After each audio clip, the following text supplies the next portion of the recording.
Hey there, fellow netizens. This is Kevin in the editor's chair. Sorry about the way my voice sounds right now. I'm fighting a bit of a cold. I just wanted to make a couple notes before the start of this episode. First off, as you're going to see, the format kind of changed in the middle of it. My initial intention for this episode was for it to be a rundown of a couple of notable or interesting controversies or controversy adjacent things going on in gaming over the past year, a recap of 2024. However, it ended up turning into a really interesting discussion about the first topic that we were going to do, which was talking about the state of the games industry, which led us into a really interesting rabbit hole talking about corporate consolidation and layoffs to the state of video games during the pandemic to unionization in the games industry to discussions of the implications of AI. So I decided to just have that be the focus of this particular episode. The other thing is that due to some stuff going on that is not related to the show, this will be the only episode we release this month. So I hope that you'll enjoy this episode, and I hope you'll tune in for our next one, which will air on March the 4th. With that out of the way,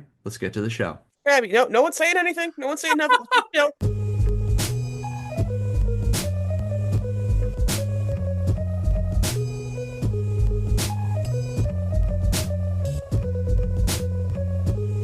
Hello, fellow netizens, and welcome to Scandalous Games, the show where we take a closer look at video game-related controversies. I'm Kevin Impellizeri, and I do the research and share a story of a video game-related controversy to my friends. Hi, my name's Phil, and you might as well consider me a video game newbie. Hey, I'm Andy Hunter, a longtime fan of all things Nintendo. I'm Kate, and I've been writing software for over a decade, but not the fun kind. It's so good to see you all again. It's been a little while since we recorded. We kind of took a month off for the holidays. So happy 2025, both to you all and to our listeners. And as we make our way for our first full recording of the new year, I thought that we would do something a little different. But first, like a lot of what, New Year's are all about is looking backward, as well as a little bit of, looking forward and resolutions and all that stuff. And so I thought I'd start out with just go around the room. What games were you all playing last year? What were kind of your favorite game experiences of 2024? Yeah, so this was in terms of number of games, not super productive for me, but I definitely logged a lot of hours because I was playing some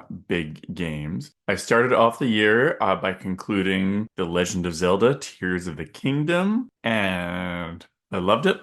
Feel like some people who loved Breath of the Wild felt that Tears of the Kingdom didn't bring everything new they wanted to, but for me, a similar Hyrule Kingdom plus the entire depths and the Sky Islands, plus all of the building mechanics in the game really made it a whole other experience. And I thought the story was a bit better and more touching than that of Breath of the Wild. So I would recommend Tears of the Kingdom. But anybody who is at all curious about that game already read a bunch of reviews a year and a half ago when it came out, so I'm not changing anybody's mind. I then finally, after hearing much love for it from our pod mate Phil, I finally started playing Elden Ring and logged a bunch of hours in that. Still not super far into it. I've beaten two, I think, maybe of what are they called? Elden Lords or whatever. But that's also sometimes just a fun game to put on with a podcast and grind up levels if I don't feel like progressing. What bosses did you beat, Andy? The guy who gives himself like a dragon arm. Godric.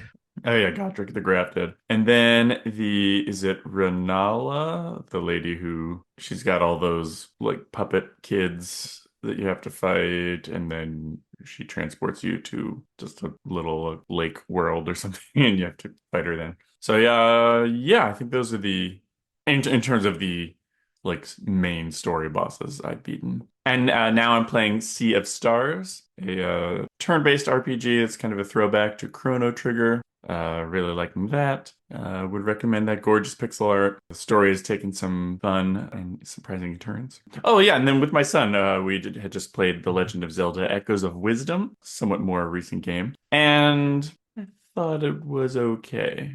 That's a sequel to the remake of Link's Awakening, right? That we play as Zelda, right? Not quite a sequel. I mean, I think it's a new version of the characters and everything, and it's not quite the same Hyrule, but yeah, it's done in the same style by the same studio. Everybody's, I think, already written and talked about the terrible UI, and that is true. Because the main mechanic of the game is you summon in things to help you, whether it's you can create tables to make stairs, or you can summon monsters to fight for you. But you just push the summon button and it brings up a list of what you can do, but it's just goes all the way across the screen. There's no really great ways of sorting it. You can't like select your favorites or anything like that. So each time you want to pick a new thing to summon, you're just scrolling through this long list. And it is really odd that is this the best they could come up with? Wow. It almost feels like if you were playing like Scribble Knots and like you had to access an entire dictionary before you can put anything out there. Like I think I remember seeing videos online of people like they were solving puzzles by just like stacking beds on top of each other. Yeah, bed bridges are an easy way to go about a lot of things. So yeah, so it's an interesting concept, but the lousy UI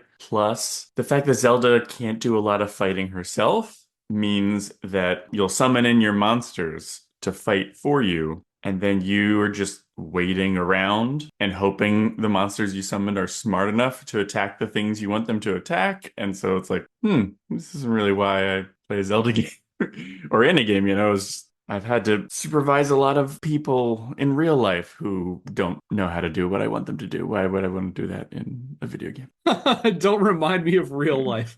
Yeah.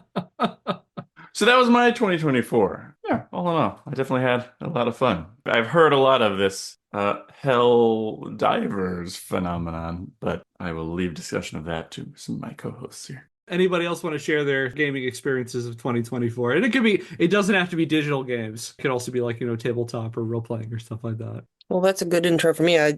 Kevin and I started a regular D&D group at a place nearby that we go socially, and we've gotten to meet some new friends who are now regulars there, and we've gotten some new folks who kind of come one and done, and we've both had some opportunities to DM as well as play, so that's been kind of cool. And Kevin and I have been getting into wallet games lately, the little ones that Jason Tagmeyer invented. They literally look like a little plastic wallet, can fit in your back pocket, and they're very, very small and quick to play, easy to pick up. So we have several of those that we take with us again when we go out hanging out at the brewery or something like that. So that's been kind of cool. Yeah, and what's really cool about them is, if I can jump in, is the amount of versatility. Yeah, the whole conceit is that they're fit in like a little wallet, and they're mostly card-based, but they're all card-based. And the amount of versatility people have with that very, very simple format. Like we've played like Press Your Luck games, we've played deduction games, we've played cooperative games. There's this game they make called Sprawlopolis, which is all about city planning, where you work together. It's really neat, and they make tons and tons of these things. And we have experimented with a bunch of them over the course of this past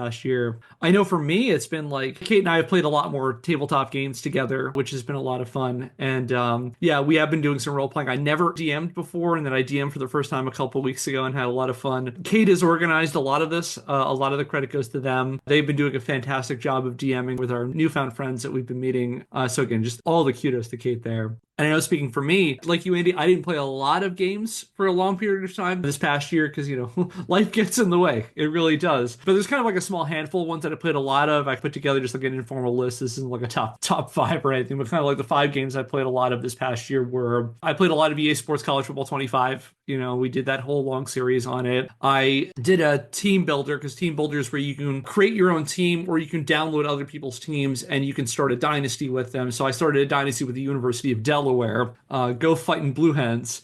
And I built them from like, a worthless program into a national championship contender. And then I kind of burned myself out on college football and stopped. And I haven't paid much attention to the games. The national championship is on a couple days after we're recording this. And I may or may not watch it. I don't have a huge stake in watching Notre Dame versus Ohio State. It's very fun how the new system still benefited the people who benefited the most from the past, which were the SEC, Notre Dame, and the Big Ten.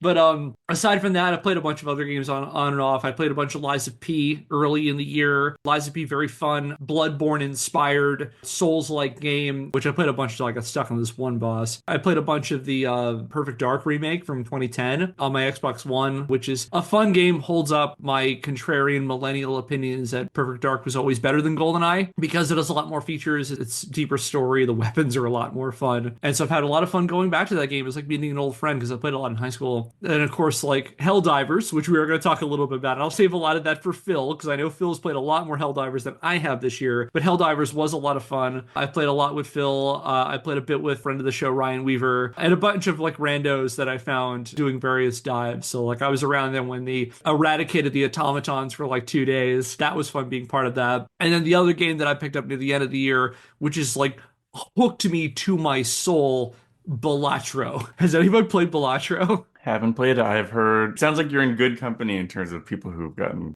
super duper hooked on Balatro. Yeah, part of this exclusive club called Everyone Who Has Played Balatro. So Balatro it's basically described as a poker-based roguelike, where the whole objective of the game is that you build poker hands to earn points. And as you play, you can earn money to buy additional cards for your deck. You can modify cards, so like there are special cards that do different things. So it's like, for example, steel cards, if you hold on to them in your hand, it'll boost your multiplier. There are ones that give additional points. And basically the whole objective of the game is you have to complete these score thresholds. And you can get like special jokers, which will modify your deck. So like, for example, like 2 pairs get a bonus, or like flushes get a bonus. You can mod cards. So like, for example, if you're playing a flush heavy run, you can do like all of your cards are hearts, get like extra queens or jacks or whatever for 4 or 5 of a kind. It is very simple to get into and very easy to get sucked in. And this very simple game, which became one of the indie darlings of 2024, has just been a lot of fun to play. I'm loving Balatro, and I kind of have to force myself to not play it sometimes. So that's been a bit about my experience. What about you, Phil?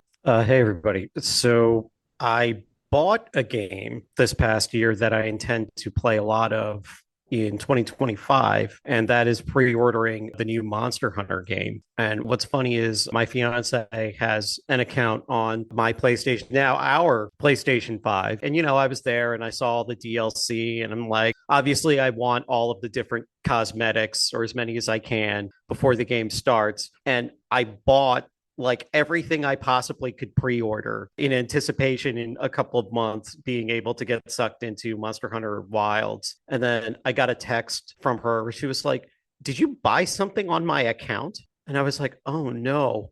I I bought all the Monster Hunter stuff on her account." So I had to log back into my account and buy everything again. And then I was just like, "So, honey, bet you can't wait to use all the different cosmetics when you play Monster Hunter Wilds later this year." She was like, "Oh, thanks. That's such a thoughtful thing to do."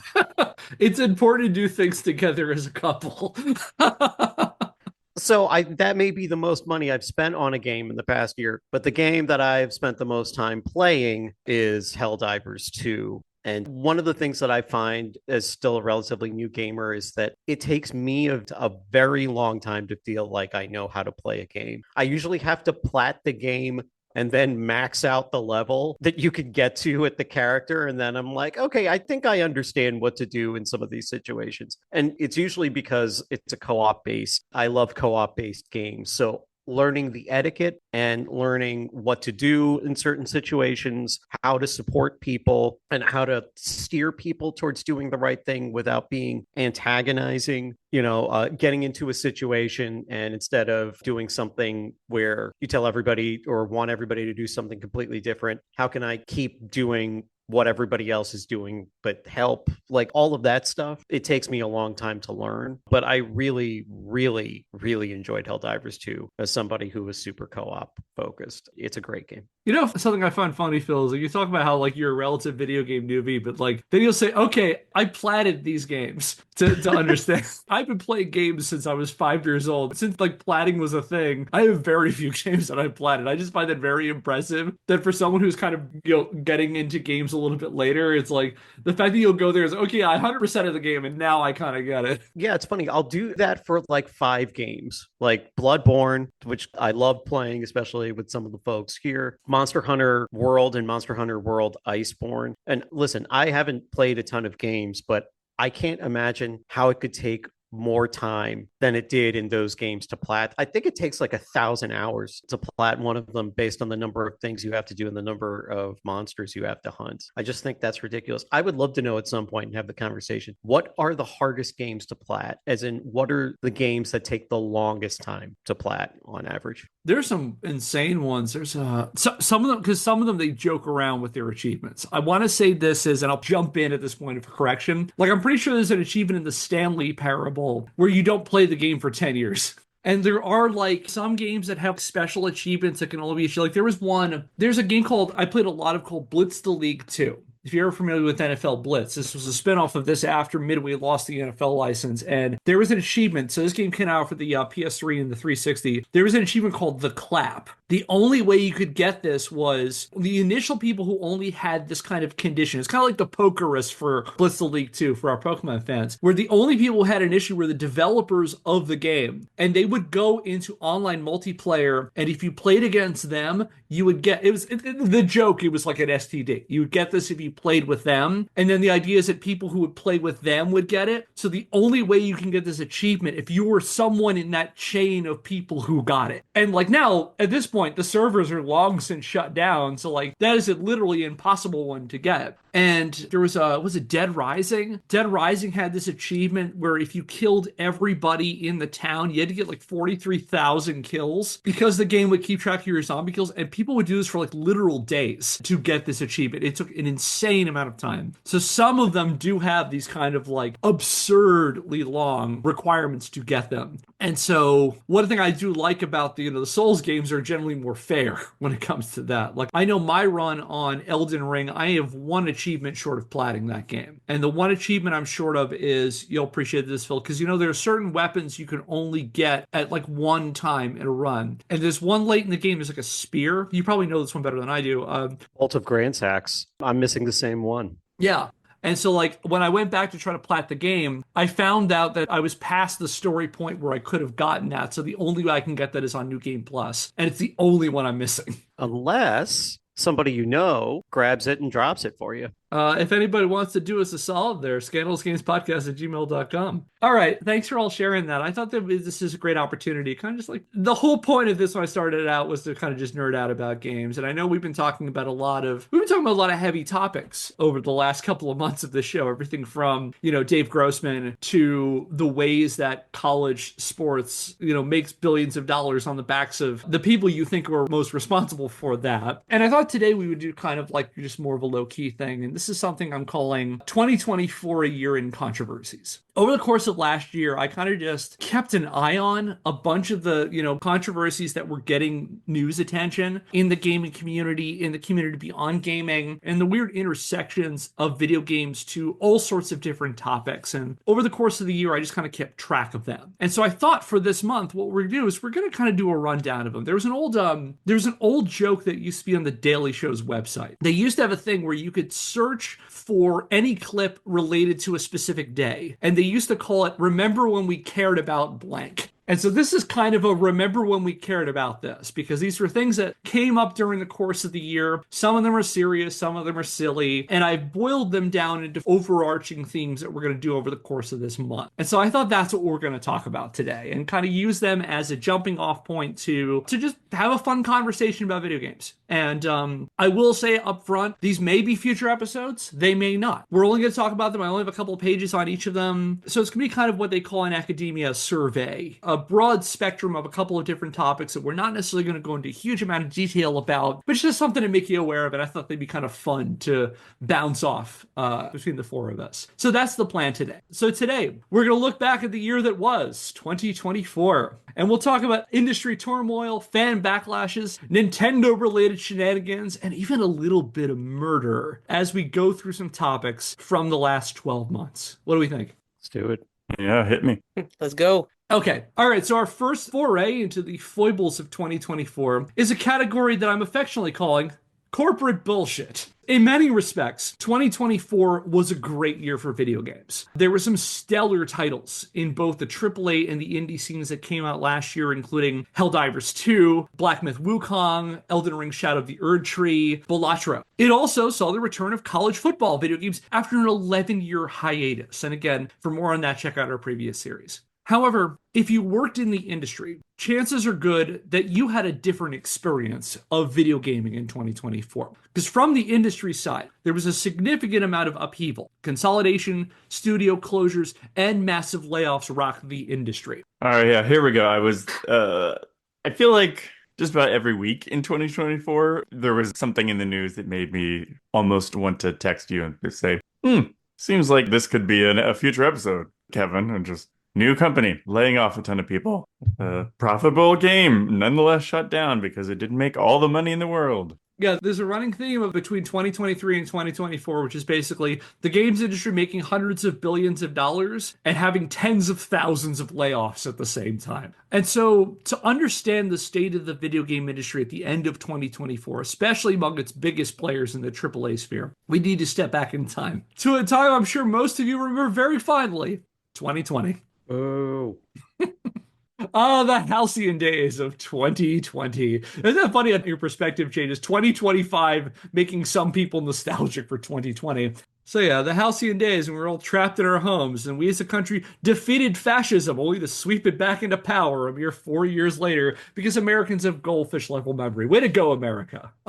Anyway, the COVID-19 pandemic had a profound impact on video games, both as a medium and as a business. As lockdown ramped up, people looked for all sorts of ways to stay connected, with many people turning to online gaming as a way to stay sane and keep close to family and friends. And I think everybody who made it through the pandemic had kind of their pandemic game. Be it, low-key games like Jackbox, Quiplash, Joke Boat. My personal favorite was Trivia Murder Party, Among Us, and you had Animal Crossing New Horizons. Elden Ring comes out during the pandemic, and I know, speaking for myself, a lot of my pandemic games, aside from, playing Jackbox games with friends, with Kate and a bunch of our other friends in our networks, playing with Phil and with Elford, playing just tons of Monster Hunter, and then after that, tons of Elden Ring. So it was kind of my experience. So what were people's other gaming memories of 2020? So to jump in, as that's where I became a gamer. I didn't really play video games before that. One of the things that I found interesting is I do subscribe to the third place, theory. It's like you have your home, you have your workplace, and everybody kind of needs a third place where you can go and hang out and do something else and decompress. What I found interesting, before that, it was usually a bowling league for me. What I found amazing was that the third place could be someplace virtual. Like you can log on to the PlayStation Network, and then suddenly, oh, Kevin's there, Andy's there, Kate's there, Alfred's there.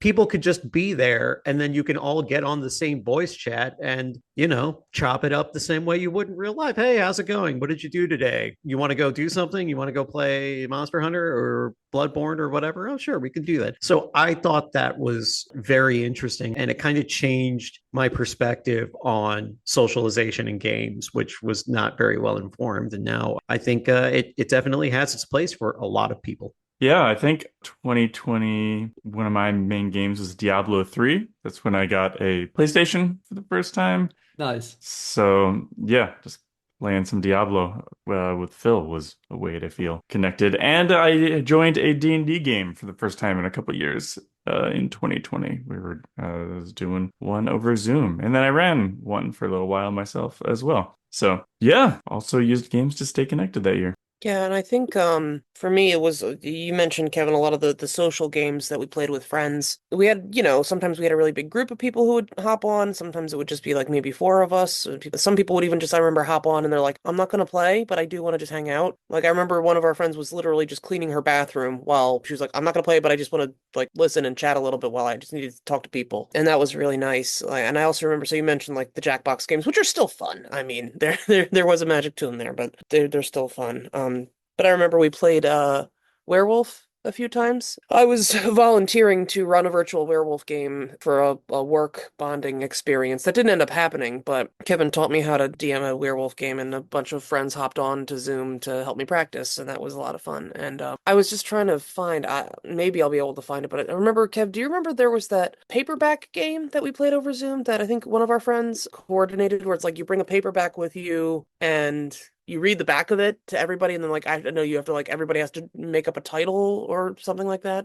I totally forgot about this. Okay. I'll see if I can't find the rules. But anyway, it was just kind of nice because it was a physical thing. You could play that in person. Like you have to bring some paperbacks with you and you read the back of them and people have to guess stuff about them, like the title, or you read the first sentence and then everybody has to guess which one we're talking about or something like that. Could just as easily been done in person, but it was done over Zoom, which was, again, it was kind of nice to get just a way to sort of connect with people. Yeah. And going back to like what you were saying about Phil, like just the connection, you're right, Kate, like the kind of connection that it ran. And also like, I think about games like Monster Hunter as like, and I know I talked about this when we did our Monster Hunter commentary for the movie, and shameless plug, go out and check that out. One of the things that I loved about playing Monster Hunter with you all, and one of the things that was missing, I thought, from the Monster Hunter movie is how damn cozy that game is. Like, yeah, you go out and you hunt and you kill giant monsters and everything and use them to build gear, but like you go back to the Gatherer's Hub, and so much of the fun of that game was just kind of chilling and vibing in the Gatherer's Hub. And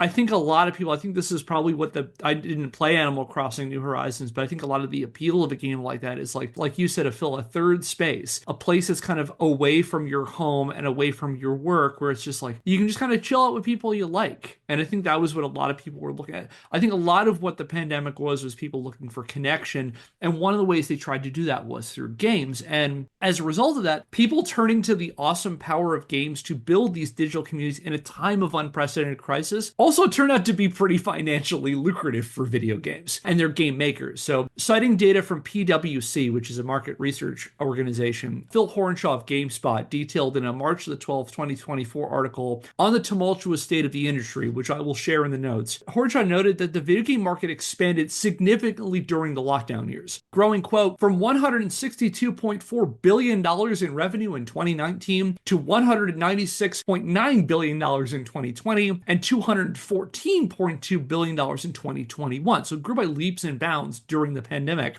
And at the same time, some of the big players in the games industry took on massive expansion projects, snatching up studios and IPs left and right during this time. Bolstered by low interest rates and a shaky pandemic-addled economy, corporations found themselves encouraged to try to make bank on video games, sparking a massive acquisition spree of game developers and properties. So you saw a bunch of big media companies going in and like just snatching up a bunch of studios, getting the rights to IP, and like basically building up these massive war chests of gaming related stuff. So like, for example, the Chinese multimedia giant Tencent emerged as a firm with a broad reach in the games industry, owning League of Legends maker Riot Games outright and holding stakes in several other big players, including Epic Games. They have a 40% stake in Epic Games. From Software, they have a 16% stake in FromSoft. Remedy, they have a 14% stake in. And Ubisoft, which they have an 11% stake in. For another example, on October the 12th, 2023, after a little more than a year of legal battles, Microsoft finalized its $68.7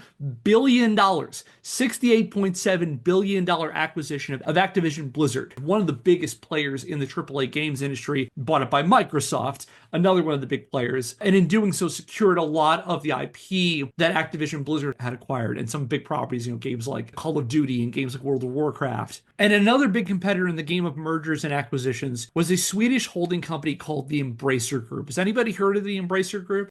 I know the name, and I feel like I've heard reporting on them and their acquisitions throughout the year, but offhand, I couldn't tell you what they did. But I think you've got it all in front of you, so I'm eager to be reminded. They might be a full episode somewhere down the line because they are a fascinating company and they've really emerged over the last several years as one of the big names, particularly in this game of acquiring studios and IP. They were one of the biggest, most active players in that over the last several years. So, founded in 1990 by Lars Wingelfor, who started the company when he was 13 years old to sell used comic books. In 1993, the company branched into video games as a used video game sales company and then started buying IP in 2013 when it acquired a bunch of properties from the then collapsing THQ, including the rights to Darksiders, Red Faction, and Destroy All Humans. If you've heard of THQ Nordic, that's these guys.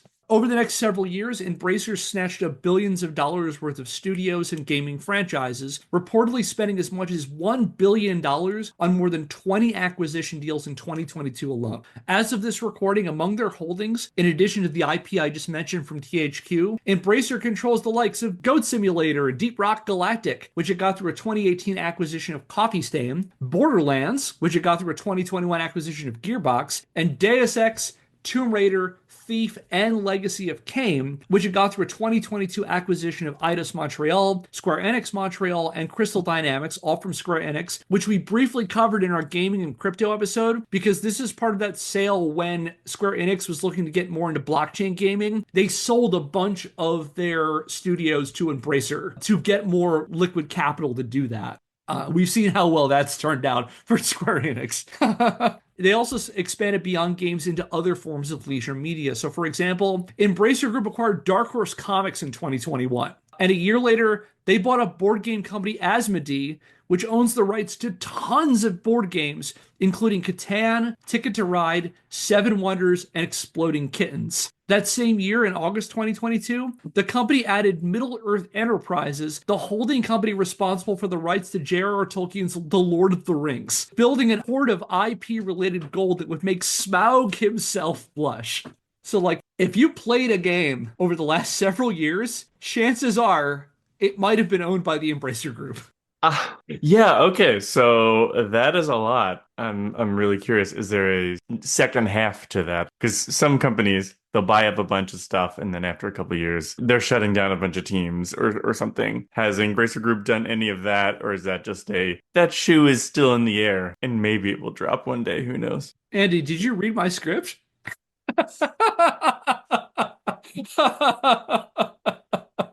All right, well, here we go. Here's the very next line of the script. And then, much like the dwarves in the mines of Moria, it appears the Embracer Group got too greedy and dug too deep. In May of 2023, a failed partnership with Saudi-based Savvy Games, reportedly worth $2 billion, fell through, causing Embracer's stock value to tumble. So yeah, we set up the top part of the roller coaster, and now we're getting into the down part of the roller coaster.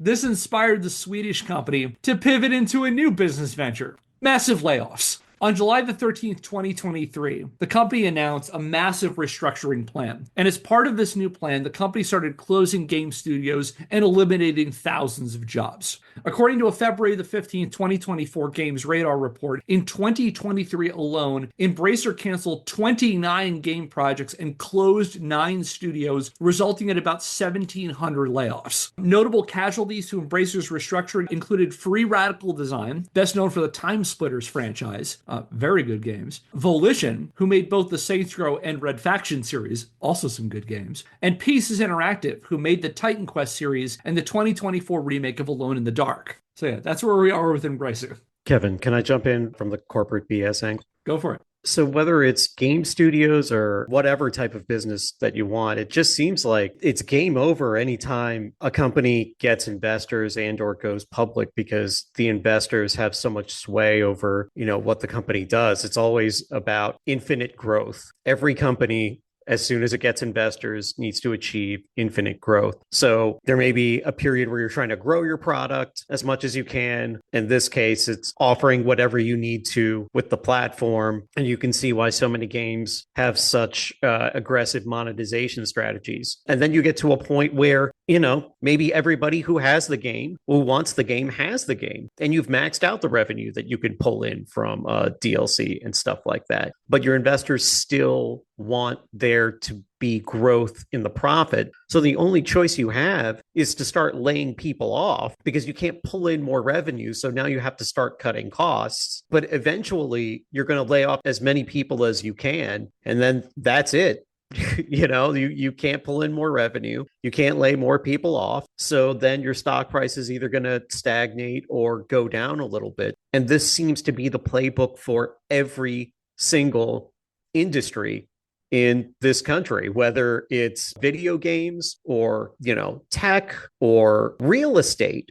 They're like giant real estate holding companies where corporations are buying up residential housing. And that's why people have so much trouble buying individual family homes in this country, because they're competing with corporations that are trying to achieve infinite growth in the same way. So this angle where once there are investors, they take over the company, like the investors can even push the CEOs around. Once you have investors that have invested enough money, like the CEOs and the CTOs and the CFO, like they don't get to do what they want. They have to do what the investors want. And I think that would probably have a dire effect on games because of how much love and creativity you need to put into a game in order for it to be cool. Yeah, just to echo or to add on to that, when you were saying this $2 billion deal with the one, Saudi firm fell through, they had to lay off games. I was just like, usually you would think they bought up all these companies. So now the plan is we let those companies make games and then we earn the profit from that. But no, usually what these companies do is they'll borrow to buy all this stuff and they'll really overextend themselves. And so the only way to then not collapse is by continuing to get new investments. And it is, yeah, I mean, I would be very curious, to one day talk to a lawyer, other than myself, who, of course, on this podcast claims to be qualified to give legal advice.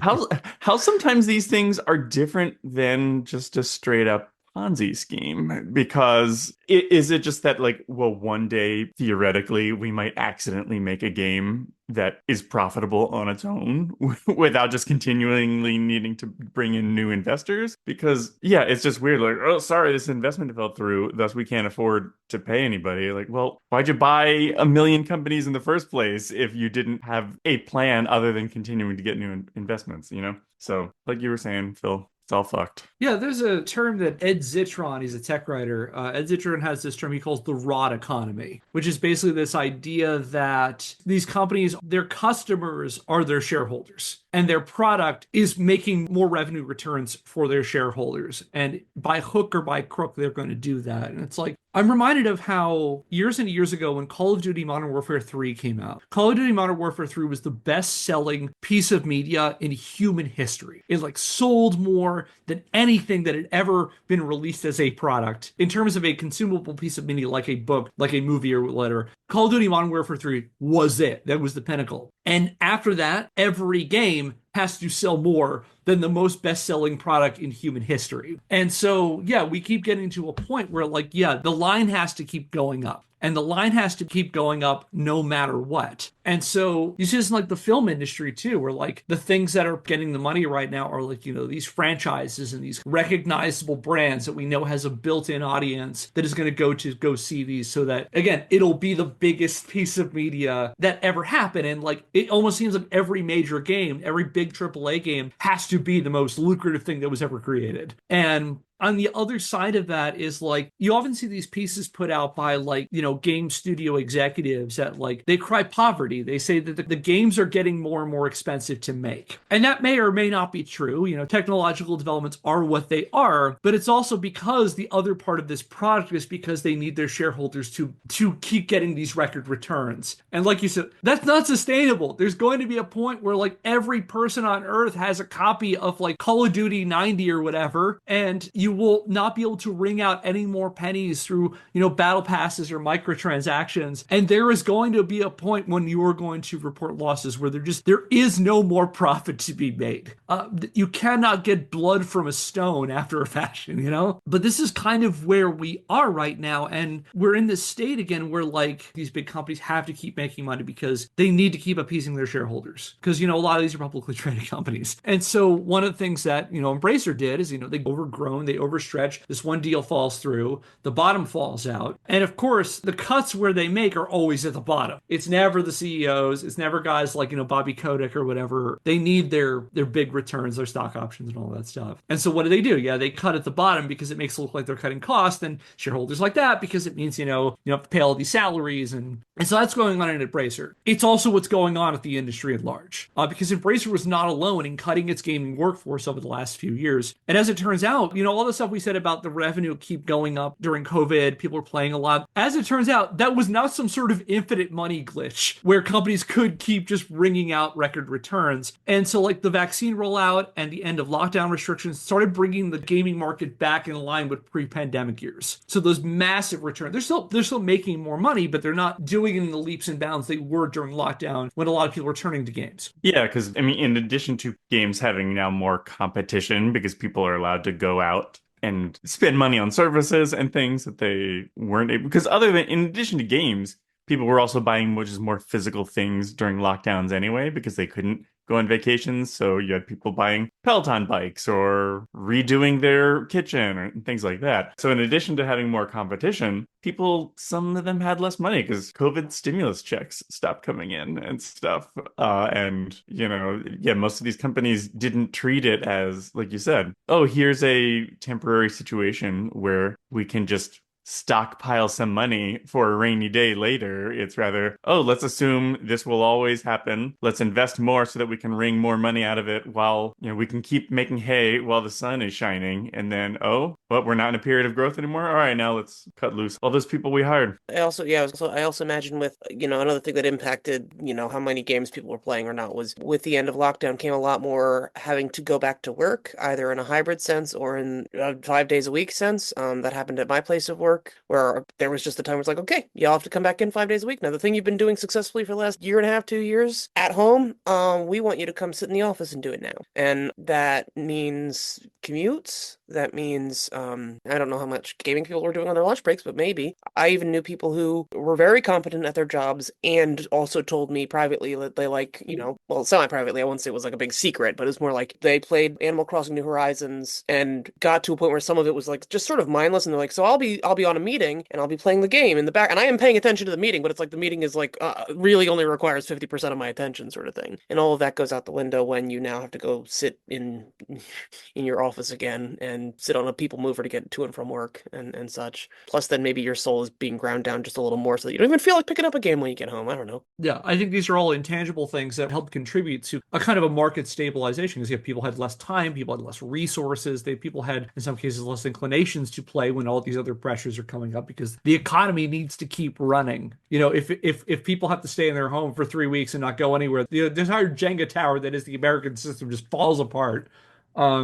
But yeah, so on top of that, you have these companies have been taking out these low interest loans, and what happens is interest rates start going up as the economy recovers, and so they're having less access to those kinds of things. So there's sort of like cheap money they had to fuel that growth. On top of all that, a bunch of notable live service heavy AAA games failed to deliver that ever increasing revenue returns the shareholders demand. So again, as Phil, you pointed out, is like, we cannot rely on the sales of a game, a base sale of a game, to generate those infinite money returns. We need to then increasingly monetize the game experience. And a lot of, AAA games over the last, I guess, a decade at this point have been bringing in more elements made popular during free-to-play mobile games. Things like, gotcha mechanics, where you have like things like loot boxes, and you have things like season passes and in-game currencies and, acceleration tactics. So like, for example, like you could grind that XP to get this next reward, or you could pay us a certain amount of money to skip the grind kind of thing. And they add all these little things into games to try to, again, keep those returns coming up. And what has happened is there are some games where that is just completely failed. One notable 2024 flop was Concord. Have you heard of Concord? Well, before we get into Concord, I thought you were first going to kind of like lob the ball in the air with Suicide Squad, Kill the Justice League, and then spike it with Concord. But Concord is the much more notable flop. I was going to do the reverse. I was going to talk about them both. So Okay. yeah. What do y'all know about Concord? It was born and lived for 2 weeks and then died. Yeah, so it was a Sony published hero shooter, so online multiplayer live service game that had like a big marketing push. And yet when it was revealed, it seemed like people immediately were like, this looks just unoriginal. I've heard people say like it looks like store brand Guardians of the Galaxy kind of stuff. And then we don't know how many people were playing on PlayStations itself, but apparently on Steam, the highest it got was, what was it, like 7,000 players at a time, or 700 players at a, it was some really low number. And so Sony pulled the plug after 2 weeks. And initially it was rumored, oh, maybe they'll tweak it so that it'll be free to play instead. But instead they're just like, no, never mind. We spent $200 on this company that this was going to be their first game. Before that, the company had already spent $200 million working on this game. There's however much we spent on money, and it's all just gone now. Yeah, this was about a $400 million failure for Sony. So yeah, jumping off what Andy said there, yeah. So developed by Firewalk Studios and published by Sony for the PC and PS5, the multiplayer-based hero shooter effectively released dead on arrival when it came out on August the 23rd, 2024. According to an October the 18th report by Kotaku, the game was a massive flop, both as a title and as an earner. It attracted a peak player, again, you pointed out, like it's hard to keep track of the PSN numbers, but Steam, we know how many people were playing this game. And it achieved a peak player base of fewer than 700 users on Steam. 700. It was like 690. And how many of them were related to the developers? Like, oh, my grandson just released this game. I'll give it a whirl. I'll be polite. We're all rooting for you, Billy and I QA. forgot his birthday. I Ouch. still feel bad. I'll download the game. It's like the audience of a school play is just all parents. They're videotaping, they're recording their screen. Look, I'm playing it, okay? Oh, they work so hard on this game. Bless their hearts. Or it could be like, oh, okay, I'm playing. Oh, this game might be bad. Oh no. Oh, I'm not having fun. I heard the gameplay itself was fine, like not necessarily stellar, but competent and played well, and or at least this is what I've heard. I don't Yeah. play hero shooters to begin with, and if you blinked, you would miss the chance to have played this game in the first place. Yeah, that's a hard market to get into. It's like in the 2000s when you had these companies that wanted to make medieval or fantasy themed MMOs, and it's like if you're going to do that, you're going to have to try to unseat WoW, which is Herculean as a task. And that seemed to be the thing with I did And not along came okay. RuneScape. Yeah.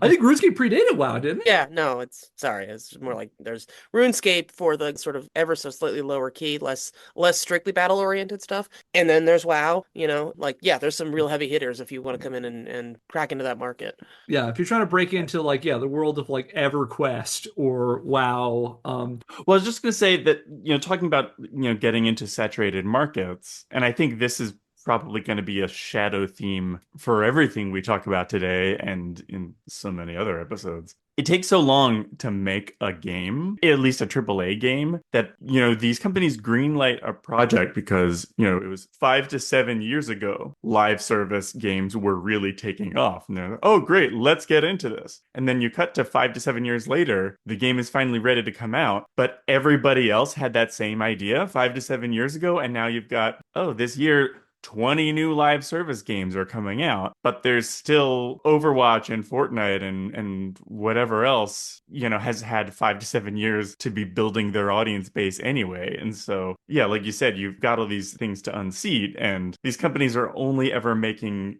decisions based on yesterday's numbers. They're not really trying to project and innovate. They're just like, oh, well, this worked for them yesterday, so let's hope it works for us tomorrow. and if there's a consistent theme that I can pull from at this point, about 50 years of video game industry history, is chasing the trend. Chasing whatever the big game is right now. In the 70s, it was Pong clones. In the early 80s, it was Pac-Man clones. In the 90s, it was Doom clones. In the 2000s, it was GTA clones and Call of Duty clones and World of Warcraft clones. And yeah, this happens where like a trend happens that everyone jumps in, and some people innovate and some people stand out, and then some people try to, copy what's going on there. Overwatch is making tons of money years ago, and so let's make an Overwatch game. It'll make us tons of money too, And yeah, probably that may have been the case with Concord, and yeah, Concord flop, absolute flop. It cost Sony about $400 million, about $399 million, what I heard. Its servers were shut down 2 weeks after the game launched, and a month after that, Firewatch Studios got shut down. So keeping this trend going on, where I'm reminded of years ago when Visceral Games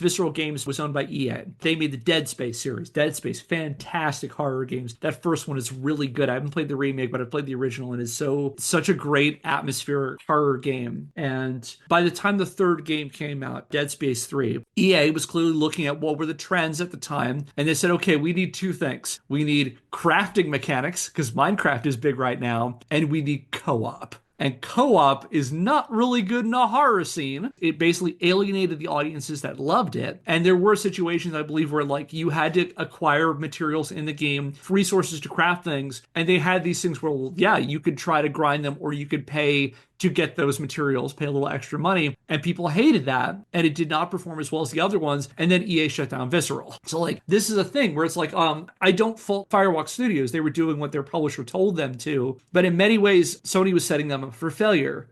Releasing this big, expensive game into a crowded market for this, expecting it to perform. And when it doesn't immediately perform, like basically, sending the studio out back. And this is a trend that happens a lot. And I'm glad you brought up the other one I was going to talk about, Andy, which is Suicide Squad Killed the Justice League, because that's a little bit of that too. So anybody familiar with this game? Again, I didn't play it, but it was by Rocksteady, right? So the company and the developers that made Batman Arkham Asylum, Arkham City, and Arkham Knight, which were all lauded, beloved, single-player focused games. So then to see them turning around and being like, oh no, now we're making a co-op live service shooter was disappointing. Also, that from what I heard, it was a shooter, and thus it didn't really match what you would expect the play styles to be of the characters. Like, so one of the characters is King Shark, this like big humanoid shark guy. You'd think his main move would be like running up and biting people or something, but no, he has a gun because they just made everybody use guns in that game, apparently. And the play just was not that fun, apparently. It's funny. That was one of my beefs with Monster Hunter, because if you look at all of the different wonderful weapon categories, I would always think of like some young hunter trying to talk to one of the veteran hunters. It's like, I can't take down this monster. What should I do? It's like, have you tried the sword and shield, my son? It's like, yes, master. Yes, I have. Oh, well, then have you tried the lance, so that you may stymie the monster? It's like, I did try the lance and that didn't work. Well, did you try the hammer so that you can wail on its head? Yes, master, I tried that. Well, have you tried the gun? It's just a regular old gun. No. Yeah, you should shoot it. Okay. All right. Thanks. Maybe I should have started with that. Brief digression from a non-scandalous, as far as I know, game. I haven't played it yet, but it's on my list, and I think it would interest some of the people in this call. Have any of you heard of the game Another Crab's Treasure? No. So this is a somewhat more family-friendly Souls-inspired game where you play as a hermit crab, and one of the mechanics is you find a bunch of objects in the game which can serve as your shell. So you can be wearing a shell as your shell. You could wear like a tin can as your shell, and they all have different attributes and stuff. And from what I've heard, it's a very lovely, like cartoonish, somewhat more accessible Souls-like game. But one of the accessibility options is, like, if you're having trouble against a boss or something, you can just enable it so your character has a gun. So you're just a hermit crab, and you're holding up like a real gun, so it's like bigger than you, and you just like it'll just like one hit kill any boss you're having trouble with. So whoa, Abby, no one's saying anything. No one's saying nothing. There's an old Conan joke. Conan O'Brien had this one thing. It was it's supposed to be like one of those, like, was it Jack Hanna like showing off animals? And it was a guy in one of those like protective suits where they used to train like attack dogs. And the clip is a dog named Ginger. It's like a golden retriever, and the whole thing is that it's like, so the dog can't hurt you in this suit. It's like, no, it can't hurt me. And they go, Ginger, no. And then they have like a little puppet hand pulling a gun out and shooting him. So yeah, I was gonna say they have this shooter heavy game when one of the characters, literally his whole deal is he throws boomerangs. Well, you could say it's like I'm shooting them from my hands, though, yeah? So not necessarily in character for a guy who's a Flash villain who throws boomerangs around. But yeah, so Suicide Squad killed the Justice League. I remember the trailer getting a whole bunch of fanfare. People thought it looked kind of neat, kind of capitalizing on the resurgent popularity of Suicide Squad with things like James Gunn's movie and the fact that, Harley Quinn has become really big in DC. You have like the animated series, which is very good. I have a lot of fun watching that show. And I think people were excited, and then they found out it was this multiplayer shooter in kind of the vein of like a Destiny or like an Anthem. And yeah, it was published by Warner Brothers and made by Rocksteady, again, a beloved studio for those amazing Arkham games. So the game came out on February the 2nd, 2024, and it vastly underperformed to the point that publisher Warner Brothers cited Kill the Justice League as a contributing factor in a 41% drop in revenue that year. Rocksteady followed the game's failure with layoffs, including liquidating more than half of its quality assurance department, which feels like a metaphor for something. And the studio ceased releasing new content for the game with the January 14th, 2025 release of Season 4, Episode 8. As of this recording, the game is currently available for free on the PlayStation Network's PlayStation Plus system, which is a very ignominious position considering they saw this as a big earner when it came out last February. It probably didn't help that the game, when it came out, was buggy as hell, and players who spent $30 extra for the early access release to play the game 72 hours for everyone else else, had to deal with constant server problems, effectively paying more for a worse experience than they would have if they just waited 3 days. Like, connectivity was a big problem, and that's a big problem when, the whole thing is, online multiplayer heavy. I'm reminded again when we did our episodes on EA Sports College Football 25, that one also had an early access system, and it also came out really buggy. Yeah, that seems like, like you said, these companies are always, what is another way we can squeeze a tiny bit more profit out of this? And I've heard of a number of games coming out with, some premium version you can buy that you can play 3 days earlier or something. But yeah, one thing, you're talking about these things being buggy. With so many games now having day one patches, are those patches actually applied, day -3 when these early buyers get to play it? Or do they have to play this lousy version of the game and then it gets patched on day one anyway? And that's even beyond, the inevitable day 5 and day 25, etc. patches that happen. I mean, if you have early access, you can lay off your entire QA team because those people who pay extra money to get early access to the game are your quality assurance testers. Yeah, right. Also. You're debugging in real time. I'm reminded of, because I dropped those remastered episodes on Postal 2. It inspired me to go back and do a little bit of research on Postal 4, because Postal 4 did come out since we did that episode. And the consistent thing about Postal 4 is apparently it is one of the buggiest games. It apparently crashes constantly. Like, you can't even really assess its quality,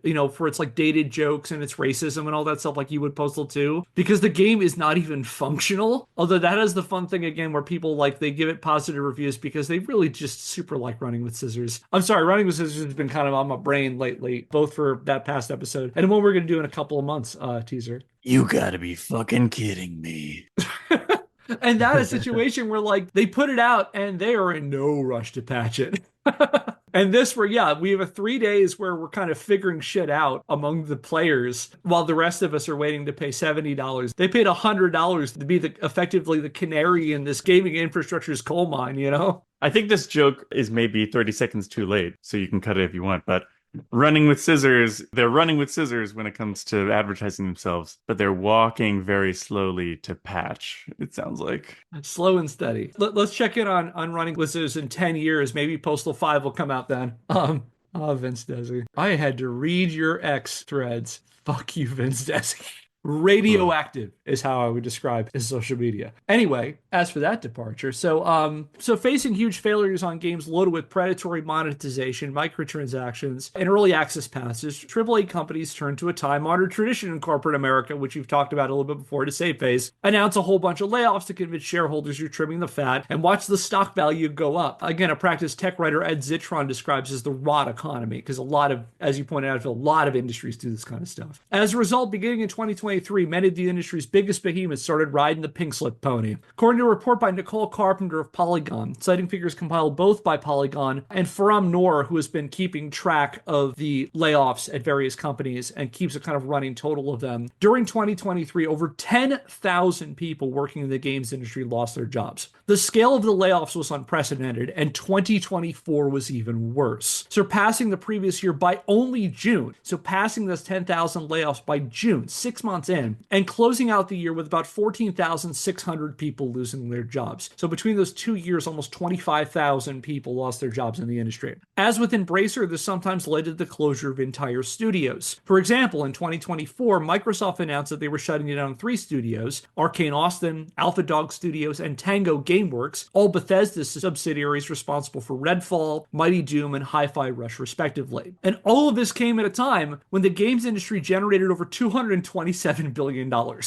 To be fair, the minimum threshold of to be fair here, it wasn't all bad. And if there's a silver lining to be had here, it's that folks working in the games industry are increasingly fighting for their workers' rights. And over the last several years, a bunch of studios have started unionizing. For example, on January the 3rd, 2024, over 300 quality assurance workers at Microsoft subsidiary ZeniMax Media voted to join the Communications Workers of America, Communications Workers of America. On July the 24th, 2024, Activision Blizzard employees working working on World of Warcraft, announced the formation of the World of Warcraft Game Makers Guild, a wall-to-wall union including, and this is from a Twitter announcement on it, the QA, the art, sound, design, engineering, and production teams all voted to unionize together as part of this World of Warcraft Game Makers Guild. Other teams that unionized over the past several years included workers at Bethesda, Raven Software, Sega of America, and CD Projekt Red. And while unionization doesn't necessarily stem the tide of corporate acquisitions and closures or the proliferation of aggressively monetized looter shooters like Suicide Squad Killed the Justice League, it is a positive step toward people in the industry getting greater protections and more agency over their work. While the folks at the top do all these kinds of shenanigans, again, try to wring every little bit of dollar that they can pass on to their shareholders. So any other last thoughts on this? You mentioning those Microsoft studio closures, like I know Redfall was considered a disappointment, but Hi-Fi Rush was super critically acclaimed. I think it also points to this idea. Well, one, when Microsoft was buying Activision, I think they told regulators, no, we're not immediately going to lay off a bunch of our employees. And I guess there's no enforcement of whether or not that happens.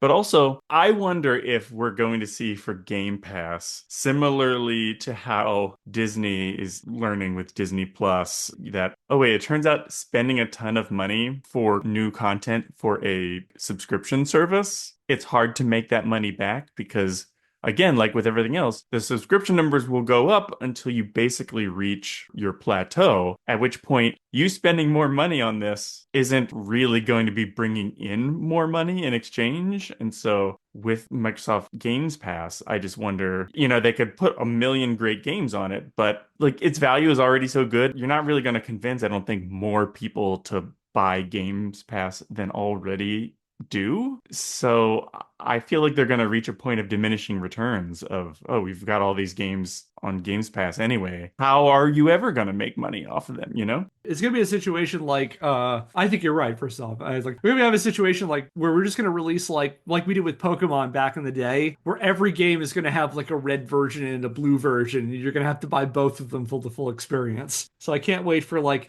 Mass Effect 5 red version, Mass Effect 5 blue version. And you won't get all the characters unless you play both of the games. Yeah, we're hitting a point where it's like there's only so many people in the world, and there's only so much money to go around. There's going to be a point where they just stop making money on that, I would think. Again, I'm not an economist, so I don't know. So that's an interesting idea. Something that I've been toying with is, have you seen any of the Gen AI technologies that can like render a game in real time? I've heard of them. So I've seen video, and like where the technology is right now, Kate, please jump in if you've seen any of this stuff, where like we've all seen Doom, like the original Doom. It's at a point where you're a player and this technology can render Doom in real time around you. It'll just try to figure out what the next thing is, like what it thinks you should encounter. So broadly, I feel like that means it may become cheaper to make games in the future. And if that's the case, what does that mean for the space that we're in? Does it democratize games where now there's so many people who can make games, only the best games will rise to the top? Or will this somehow be used to further stratify who can make games and who can't? Because there are just so many games out there, only the ones with the most promotion can ever succeed. Yeah, I can see AI, like a good use case of AI being it will let an indie studio automate some of their laborious coding or something, but I don't think AI will ever, like an AI Doom is just going to give you a thing that kind of reminds you of the original Doom, but doesn't have any soul or actual point of view, So I think I would expect maybe we'd see a ton of like garbage shovelware AI-based games that are all very hard to distinguish from each other, especially if they're all ultimately using the same like AI server anyway. I can see AI possibly being of use in the development side of a game before it's released. But yeah, or even like this game has some AI that would allow, like some of its characters are essentially chatbots who can respond a little bit more organically to what you want your character to say to them or something. But in terms of, oh, you're just wandering through this world, and from second to second, the game will just decide, I saw one video about it, and it was just like really blurry Minecraft, really, that also didn't work very well. So I can imagine there will be a bunch of crappy shovelware about that. But I don't know how. There's a big part of me that wonders, is AI just the next blockchain? And like everybody's getting into it because it's the hot thing. And then in 5 years, people will be like, oh, actually, there's a couple handy use cases, but it's not going to totally replace everything about how we do our job. Yeah, I think it's here to stay, but I agree, like right now it does feel like, does AI work over here? Does AI work over here? Can I use it for this? Can I use it for that? Let's see what we can do with it. And there are places where it's, very glaringly obvious and insulting and really not working. And there's areas where it's like, this is actually kind of handy for this particular use case over here. And then there's some that are ambiguous. I know a number of people who are earning degrees that would get them into software development jobs now, like they're in the midst of earning their degrees now, and a lot of them are trying to pivot into really getting, at least the folks I know, are trying to pivot into really getting knowledgeable about AI, because there is a concern, like if I learn how to code and, I can be the best coder in the world, but I'm going to get replaced with AI. I don't think that's true. Personally, like I understand the anxiety. I don't think that's going to happen. It's worth noting that we get out of AI what we put into it, and like there's only so much that AI can do without human input and human innovation. And so, I mean, I've seen decent enough use cases with AI where it's like kind of handy. I'm going to get this wrong, and Kevin, go ahead and correct me later. It's like Copilot in GitHub or something like that. I think that might be what it's called. Yeah, where it's basically like a debugger where you can be like, hey, this piece of code isn't working. What's going on? And the AI bot essentially functions like a chat bot that's like trying to help you figure out what's wrong with your code. That can be helpful. It's not going to generate any software that, Andy, to your point, has I don't know.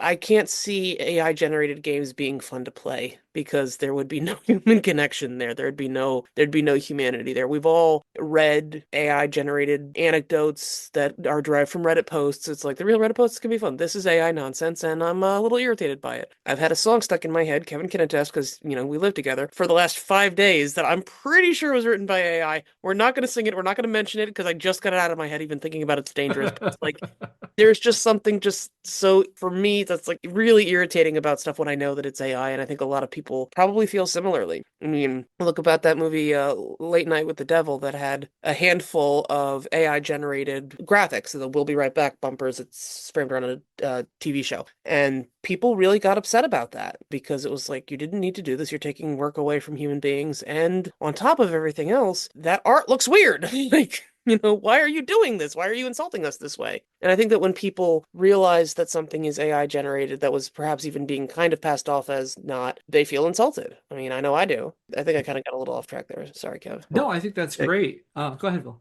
Kate, I think it's really funny that the controversy around Late Night with the Devil is not that it's a story about how a Tonight Show host tries to, conjure the devil to interview him for ratings. The controversy is around some of these bumpers were generated by AI. Hey, what's going on here? That jack-o'-lantern looks weird. That skeleton has too many fingers. So I probably opened a Pandora's box by mentioning AI. I guess where I was going with that is not necessarily that, they took our jobs. I like that, not that AI is coming for everybody's job, but broadly speaking, in some macro sense, it may become cheaper or easier to produce games going forward based on some efficiency in technology. So to that extent, and that's my question to you broadly, if it becomes more accessible for people to make great or performant games or cheaper games, do you think that will change anything about the industry, or will it just be the same thing, the same situation we have now? I think that's a great question. And I have been thinking about this thing with AI too, but like there are use cases where, and those of you who are more tech oriented can speak more than I can as a humanities major, but there are, workflow things that can be streamlined with AI, but there's also an inclination for some people to rely on AI to replace the content creation of artists or writers or actors. And again, my thing was probably probably like in terms of where the cost might start getting cut if we want to generate more returns, might be trying to cut back on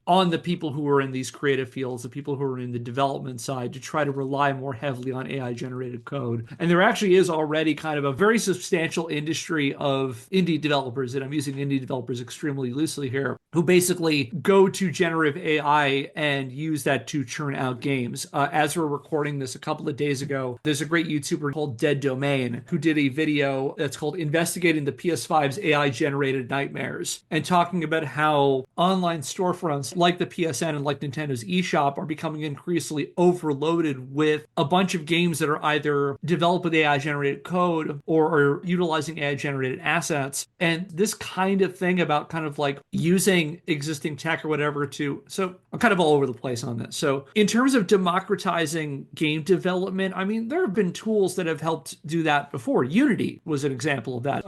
Super RPG Maker. I mean, Yeah. there's all kinds of stuff out there. There's Python packages. Pygame was one I used in college that made it super easy for me to suddenly start making point and click games. The concept of being able to develop a game from your bedroom or from your own laptop, like, yeah, that's been around for a while and the tools are only getting better. I'm sorry to interrupt. I just want to jump in No, there. but you're right. And yeah, even going back to further ones like, Flash and Java were examples of more openly, readily accessible, in some cases, even like open source, or ones where you have these really active communities and people could kind of teach themselves. But I think that the other side of that, which has always kind of been a part of this online community, is like, the people who just kind of steal assets, or there was a trend in indie gaming called asset flipping, where people would go on places like the Unity store or whatever, and they're places where you can buy different kinds of assets. You can buy, character models, or you can buy weapon designs or different concepts, with the idea that you could use this purchase one as a starting point to develop whatever kind of game you'd want to. But as a result of that, there also became a pretty active industry in people who would just, what they call asset flipping. They would just take and buy those things